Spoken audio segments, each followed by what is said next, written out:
খানিক পরে আমি আবার কি একটা বলতে যাচ্ছি, কিন্তু টেনিদার দিকে তাকিয়েই থমকে গেলাম। ছিপের ওপরে একেবারে হুমড়ি খেয়ে পড়েছে, চোখ দুটো যেন ঠিকরে বেরিয়ে আসছে তার। সত্যি তো, এই যে দোস্তর মতো অঘটন, চোখকে আর বিশ্বাস করা যায় না। ফাতনা টিপ টিপ করে নাচছে মাছের ঠোকরে। আমাদের দুজোড়া চোখ যেন গিলে খাচ্ছে ফাতনাটাকে।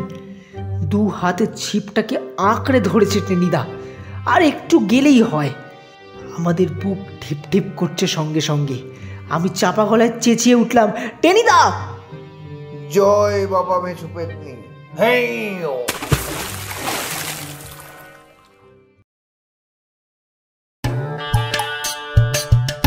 কোয়েটসেল ফিল্মসে আপনাদের সকলকে স্বাগত।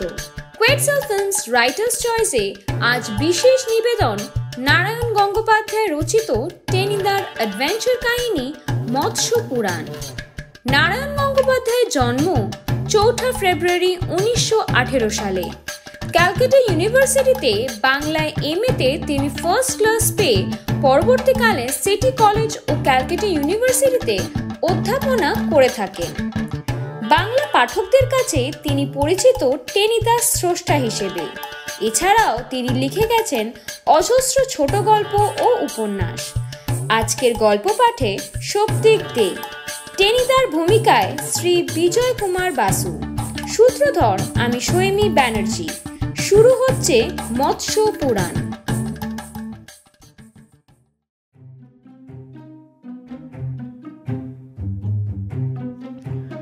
তুমি যাও বঙ্গে, কপাল যায় সঙ্গে।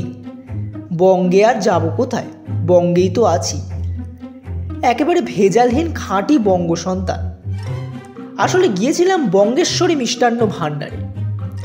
সবে দিন 7 ম্যালেরিয়ায় ভুগে উঠেছি। এমনিতেই বরাবর আমার খাইটা একটু বেশি, তার উপর ম্যালেরিয়া থেকে উঠে খাওয়ার জন্য প্রাণটা একেবারে ত্রাহি ত্রাহি করে। দিন রাত্রির শুধু মনে হয় আকাশ খাই পাতাল খাই। খিদেতে আমার পেটের 32টা নাড়ি একেবারে গোকড়ো সাপের মতো পাক খাচ্ছে। শুধু তো পেটের খিদে নয়, একটা ধামার মতো পিলেও জুটেছে সেখানে। আজ তো হিমালয় পাহাড়টাকে আহার করেও বোধহয় সেটার আশ মিটবে না। সুতরাং বঙ্গেশ্বরী মিষ্টান্ন ভাণ্ডারে বসে গোটা 3 ইয়া রাজভোগ কায়দা করবার চেষ্টায় আছে। কিন্তু ওই তুমি যাও বঙ্গে, হঠাৎ কানের কাছে সিংহনাদ শোনা গেল। এই যে পেলা বেড়ে আছিস। আমার পিলেটা খোদ করে নিচে উঠে কোত করে বসে পড়ল। রাজভোগটায় বেশ জুৎসই একটা কামড় বসিয়েছিলাম, সেটা ঠিক তেমনি করে হাত আর দাঁতের মাঝখানে লেগে রইল ত্রিশঙ্কুর মতো। শুধু খানিকটা রস গড়িয়ে আদ্যির পাঞ্জাবিটাকে ভিজিয়ে দিল। চেয়ে দেখি আর কে, পৃথিবীর প্রচণ্ডতম বিভীষিকা, আমাদের পটলডাঙ্গার টেনিদা। পুরো 5 হাত লম্বা, খটে জওয়ান, গড়ের মাঠে গোড়া ঠেঙিয়ে এবং খেলায় মোহনবাগান হারলে রেফারি পিটিয়ে স্বনামধন্য। আমার মুখে অমন সরস রাজভোগটা কুইনাইনের মতো তেতো লাগলো। টেনিদা বলল, এই সেদিন জ্বর থেকে উঠলিনি, এর ভেতরেই আবার ওসব যা তা খাচ্ছিস। এবারে তুই নির্ঘাত মারা পড়বি। মারা পড়ব? আমি সভয় বললাম, আলবাত, কোনো সন্দেহ নেই। টেনিদা শব্দ সাড়া করে আমার পাশের চেয়ারটায় বসে পড়ল। তবে আমি তোকে বাঁচাবার একটা চেষ্টা করে দেখতে পারি। এই বলে বোধহয় আমাকে বাঁচাবার মহৎ উদ্দেশ্যেই নাকি 2টো রাজভোগ তুলে টেনিদা কপ কপ করে মুখে পুড়ে নিল। তারপর তেমনি সিংহনাদ করে বলল, আরো 4টে রাজভোগ। আমার খাওয়া যা হওয়ার সে তো হলোই না, উল্টে আমারই পকেটের নগদ 3.5 টাকা খসিয়ে এ যাত্রায় আমার প্রাণটা বাঁচিয়ে দিল টেনিদা। মনে মনে চোখে জল ফেলতে ফেলতে বেরোলাম দোকান থেকে। ভাবছি এবার হেদোর কোণা দিয়ে সাই করে ডাব স্ট্রিটের দিকে ছুটকে পড়ব, কিন্তু টেনিদা ক্যাক করে আমার কাঁধটা চেপে ধরল। সে তো ধরা নয়, যেন ধারণ। মনে হলো কাঁধের ওপর কেউ একটা 1.5 মণি বস্তা ধপাস করে ফেলে দিয়েছে। যন্ত্রণায় শরীরটা পুরো কুঁকড়ে গেল। এই পেলা, পালাচ্ছিস কোথায়? ভয় আমার ব্রহ্মতালু পর্যন্ত কাঠ। বললাম, না না, পালাচ্ছি না তো। তবে যে মানে দিব্যি কাঠ বেড়ালির মতো গুটি গুটি পায়ে বেমালুম হাওয়া হয়ে যাচ্ছিলে। চালাকি না চলিষ্যতি? তোকে আমার সঙ্গে যেতে হবে এখন।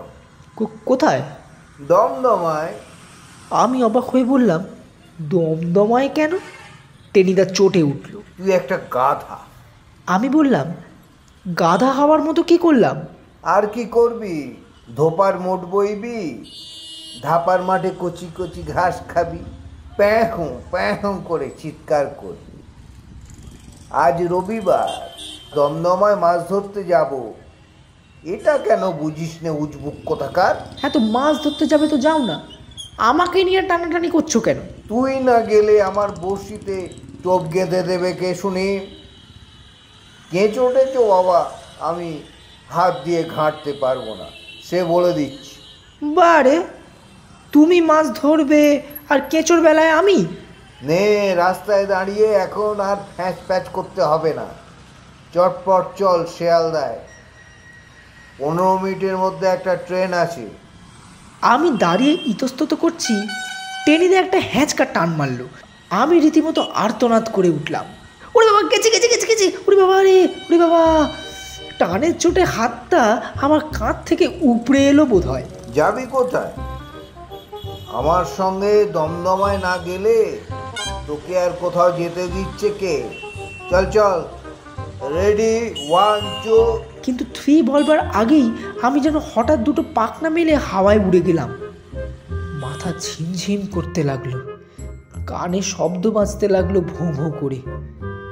খেয়াল হতেই দেখি টেনিদা একটা 2nd ক্লাস ট্রামে আমাকে তুলে ফেলেছে। আমাকে বাজখাই গলায় আশ্বাস দিয়ে বলল, যদি মাছ পাই তবে ল্যাজ থেকে কেটে তোকে একটু ভাগ দেব। কি ছোট লোক, যেন মুড়ো পেটি আমি আর খেতে জানি না। কিন্তু তর্ক করতে আর সাহস হলো না। একটা চাটি হাঁকালেই তো মাটি নিতে হবে, তারপর খাটিয়া চড়ে খাঁটি নিমতলা যাত্রা। মুখ বুজে বসে রইলুম। মুখ বুঝেই শিয়ালদা পৌঁছল। তারপর সেখান থেকে তেমনি মুখ বুঝে গিয়ে নামলাম দমদমায় গোড়া বাজারে। রেল লাইনের ধার দিয়ে বনগার মুখে খানিকটা এগোতেই একটা পুরনো বাগান বাড়ি। টেনিদা বলল, চল, ওর ভেতরেই মাছ ধরবার বন্দোবস্ত আছে। আমি 3 পা পিছিয়ে গেলাম। বললাম, খেপেছো নাকি? এর ভেতরে মাছ ধরতে যাবে কিরকম? ওটা নির্ঘাত ভুতুরে বাড়ি। টেনিদা হনুমানের মতো দাঁত খিচিয়ে বলল, তোর মুন্ডু, ওটা আমাদের নিজেদের বাগান বাড়ি। ওর ভেতরে ভূত আসবে কোত্থেকে?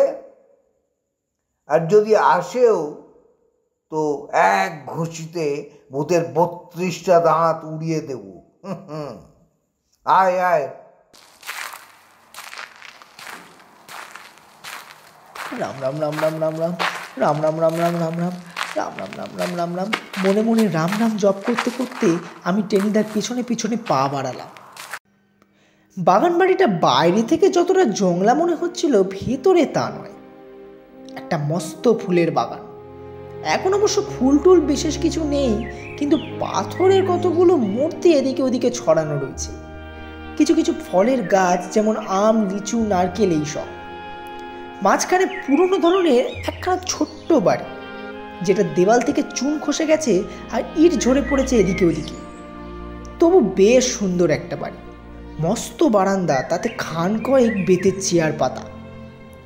বারান্দায় উঠেই টেনিদা একখানা বোম্বাই হাঁক ছাড়ল। ওরে জগা! দূর থেকে সাড়া এলো, আসুছি। তারপরই দ্রুত বেগে এক উড়ে মালির প্রবেশ। বললে, দাদা বাবু আসিলা? এ আসিলাম। এতক্ষণ কোথায় ছিলি বেটা গোদভূত? শিগগির যা, ভালো দেখে গোটা কয়েক ডাব নিয়ে আয়। আনুছি। বলেই জগা বিদ্যুৎ বেগে বানরের মতো সামনের নারকেল গাছটায় চড়ে বসল। তারপর মিনিট খানেকের মধ্যেই নেমে এলো ডাব নিয়ে। পরপর 4টে ডাব খেয়ে টেনিদা বললে, সব ঠিক আছে জগা? জগা বলল, হ্যাঁ বড়শি, টোপ, চার সব? হ্যাঁ। চল বেলা, তাহলে পুকুর ঘাটে যাই। পুকুর ঘাটে এলাম। সত্যি খাসা পুকুর ঘাট, সাদা পাথরে খাসা বাঁধানো। পুকুরে অল্প অল্প শ্যাওলা থাকলেও দিব্যি টলটলে জল। ঘাটটার উপরে নারকেল পাতার ছায়া ঝিরঝিরে বাতাসে কাঁপছে। পাখি ডাকছে এদিকে ওদিকে।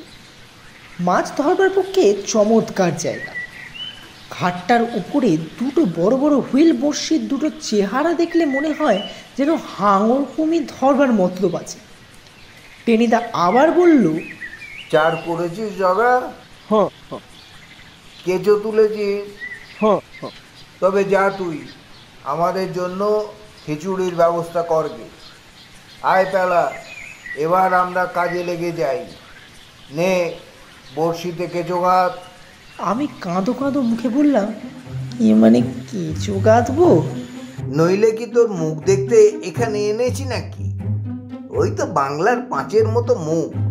ও মুখ দেখবার মতো কি আছে? মায়েরই পেলা, এখন বেশি বকাসনি আমাকে, মাথায় খুন চেপে যাবে। ধর পেছনে। কি কুক্ষণেই যে আজ বাড়ি থেকে পা বাড়িয়েছিলাম রে। এখন প্রাণ নিয়ে ঘরে ছেলে মানে ঘরে ফিরতে পারলে হয়। আমার মুখের দিকে তাকিয়ে টেনিদার বোধ হয় দয়া হলো।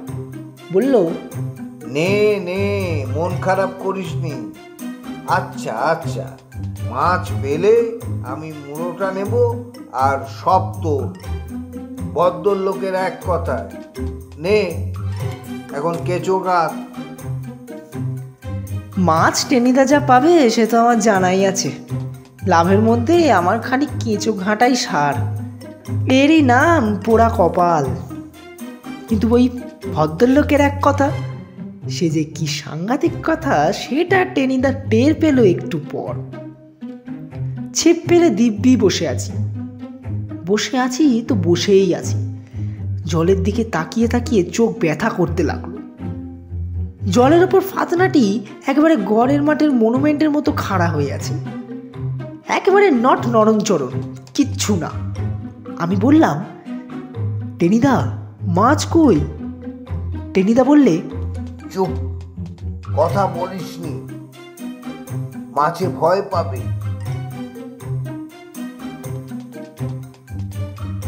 আবার আধ ঘন্টা কেটে গেল। বুড়ো আঙুলে কাঁচা কলা দেখবার মতো ফাতনাটি তেমনি মাথা তুলে দাঁড়িয়ে আছে। জলের অল্প অল্প ঢেউয়ে একটু একটু দুলছে, আর কিচ্ছু নেই। আমি বললাম, ও টেনিদা, মাছ কোথায়? টেনিদা বিরক্ত হয়ে বলল, থাম না, কেন বকর বকর করছিস? এসব বাবা 10-20 সেরি কাতলার ব্যাপার।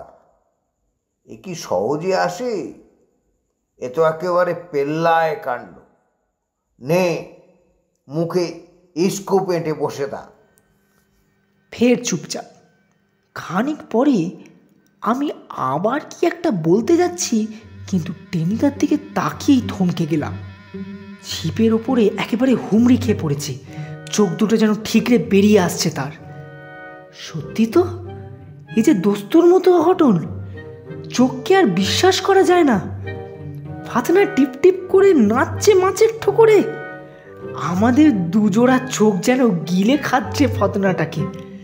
2 হাতে ছিপটাকে আঁকড়ে ধরেছে টেনিদা, আর একটু গেলেই হয়। আমাদের বুক ঢিপ ঢিপ করছে সঙ্গে সঙ্গে। আমি চাপা গলায় চেঁচিয়ে উঠলাম, টেনিদা! জয় বাবা মেছু পেতনি। হেই ও। ছিপে একটা জগঝম্প টান লাগালো টেনিদা। সপাং সাই করে একটা বেকাপ্পা আওয়াজে বড়শি আকাশে উড়ে গেল। মাথার উপর থেকে ছিঁড়ে পড়ল নারকেল পাতার টুকরো। কিন্তু বড়শি একদম ফাঁকা। মাছ তো দূরে থাক, মাছের একটি আঁশ পর্যন্ত নেই। টেনিদা বললে, হ্যাঁ, বেটা বেমালুম ফাঁকি দিলে। আচ্ছা আচ্ছা, যাবে কোথায়? আজ ওরই একদিন কি আমারই একদিন। নে পেলা, আবার কেঁচো কাঁচ। টান দেখেই বুঝতে পারছি কিরকম মাছ উঠবে। মাছ তো উঠবে না, যেন উঠবে জলহস্তি। কিন্তু বলে আর চাটি খেয়ে লাভ নেই। কেঁচো গাঁথা কপালে আছে, তাই গেঁথে যাই।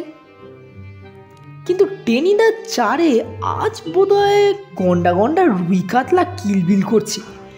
তাই 2 মিনিট না যেতেই কি 2 নম্বর ফাতনাতেও এবার টিপটিপ করে শুরু হয়েছে। বললাম, টেনিদা এবারে কিন্তু সামলে।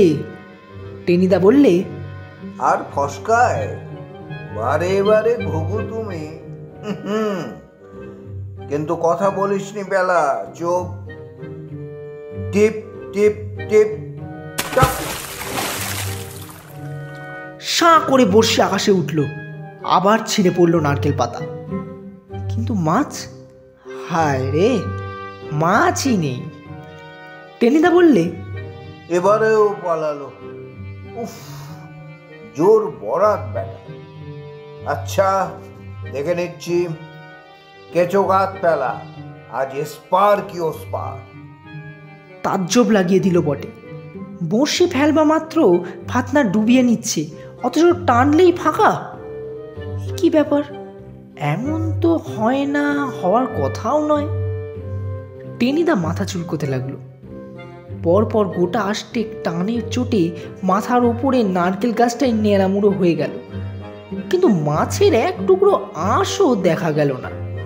টেনিদা বললে, কি রে, ভুতুরে কাণ্ড নাকি? পিছনে কখন জগা এসে দাঁড়িয়েছে আমরা টেরও পাইনি।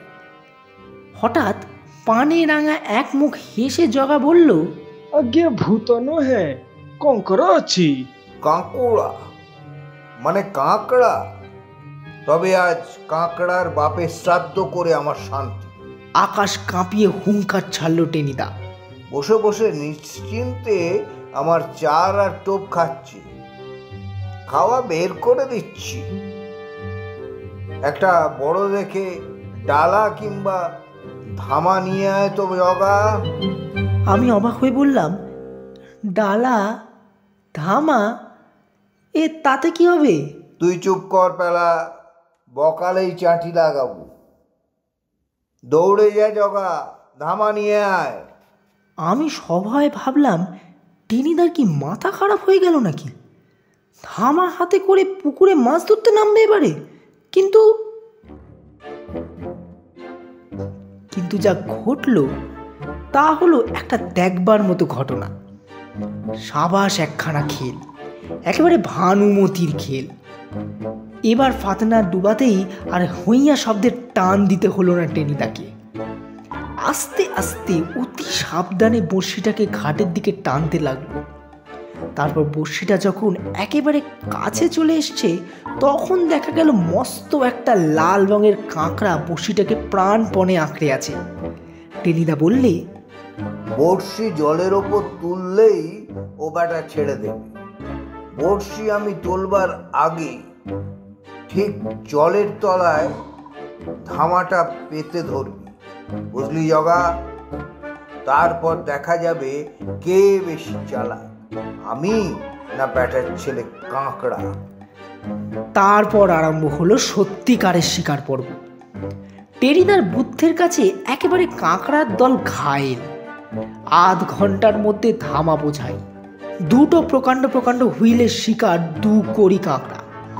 টেনিদা বললে, মন্দ কি? কাঁকড়ার ঝোলও খেতে খারাপ নয়। তোর খিচুড়ি কদ্দূর জগা? কিন্তু ভদ্রলোকের এক কথা, আমি তো সেটা ভুলিনি। বললাম, টেনিদা, মুড়োটা তোমার আর লেজা পেটি আমার মনে আছে তো? টেনিদা আঁতকে উঠে বলল, হ্যাঁ? আমি বললাম, নয়, হ্যাঁ। টেনিদা 1 মিনিট কাঁচুমাচু হয়ে গেল। তাহলে অর্থাৎ কাঁকড়া দুটো দাঁড়া তোমার আর বাকি কাঁকড়া আমার? টেনিদা আর্তনাদ করে বললে, সে কি? আমি বললাম, ভদ্রলোকের এক কথা। তাহলে কাঁকড়ার কি মুড়ো নেই? মুড়ো না থাকলেও মুখ আছে, কিন্তু আমি সে কথা চেপে গেলাম। বললাম, ওই দাঁড়াই হলো ওদের মুখ। টেনিদা খানিকক্ষণ চুপ করে দাঁড়িয়ে রইল, তারপর আস্তে আস্তে বসে পড়ল। বলল, পেলা, তোর মনে এই ছিল? ও হো হো হো হো হো। তা যা খুশি বলল। বঙ্গেশ্বরী মিষ্টান্ন ভাণ্ডারের 3.5 টাকার শোক কি আমি এর মধ্যে ভুলে গেছি? আজ 2 দিন বেশ আরামে কাঁকড়ার ঝোল খাচ্ছি।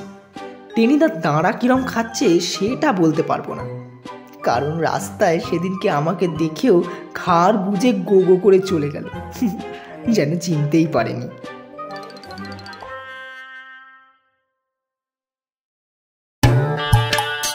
শুনছিলেন টেনিদার অ্যাডভেঞ্চার কাহিনী মৎস্য পুরাণ, রচনা নারায়ণ গঙ্গোপাধ্যায়, গল্প পাঠ ও পেলার ভূমিকায় শক্তিক দে, টেনিদার ভূমিকায় শ্রী বিজয় কুমার বাসু, জগার ভূমিকায় Rohit Dutta, sound design, edit ও পর্ব পরিচালনায় শক্তিক দে, পোস্টার ডিজাইনে মধুবন্তী ব্যানার্জি। আমরা আরও একটি রোমাঞ্চকর গল্প নিয়ে ফিরে আসব খুবই শীঘ্রই।